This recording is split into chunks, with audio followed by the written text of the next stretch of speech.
Some Valley folks were curious enough about them to travel to the Nevada desert. They were looking not just for UFOs, but for a top-secret airbase. Alice Levinson tagged along as they went in search of close encounters. We've all heard about UFO sightings. We've also heard the government say they don't exist. But don't tell that to this group from Fresno. See up there at the top. They're on a ridge above a top-secret military installation known as Area 51, or the Groom Lake facility.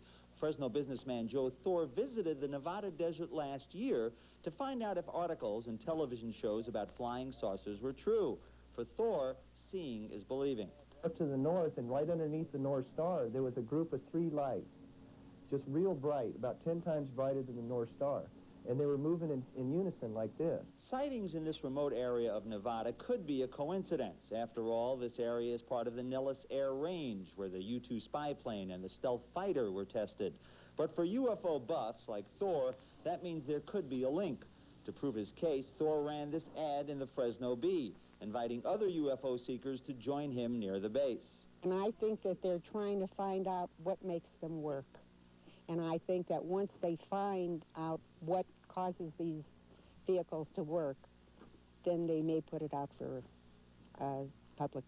Theories as to why UFOs would be associated with an airbase run anywhere from the military is experimenting with retrieved spacecrafts that have crashed to Earth, to the military is actually doing research at the base with extraterrestrials, and finally, the American government is experimenting with its own futuristic vehicles.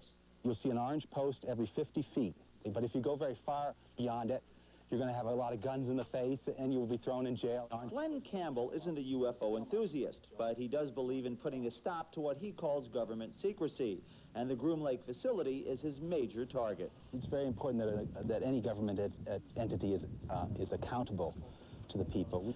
They can do anything they want in this base, and that's kind of frightening. So as our intrepid group from Fresno settles in for the evening over there, getting their camp ready and the sun is setting, Area 51, the base, is right over there. We can't show it to you because that would be in violation of U.S. espionage laws. But we can show you a picture, a satellite picture, taken by the Russians in 1988. So do UFOs exist? While our group and curious others who have gathered on the ridge look on, the night air fills with hopeful anticipation. Black hole.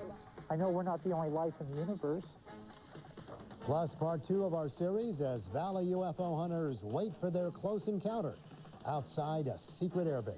Birthday present, Fresnans who camped out near a secret military base. Tonight he concludes his report on their attempt at close encounters.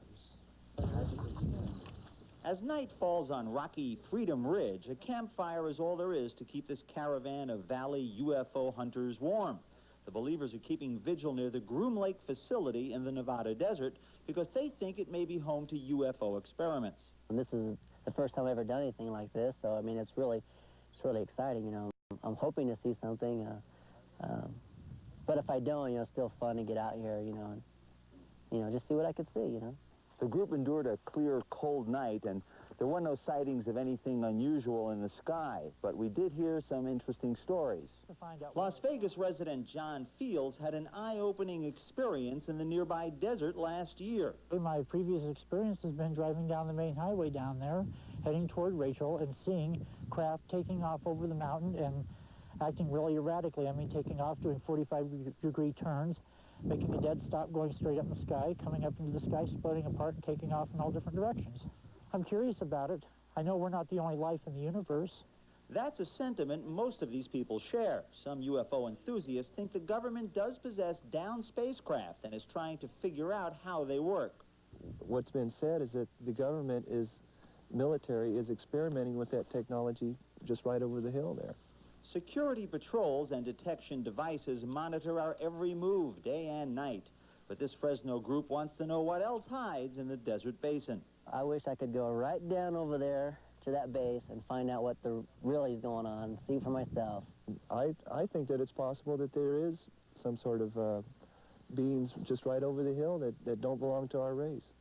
Thor feels he's doing his small part to stir popular outrage about what he calls government secrecy on UFOs. It feels good that there is other people that bleed the same way that I do, so I don't feel so alone.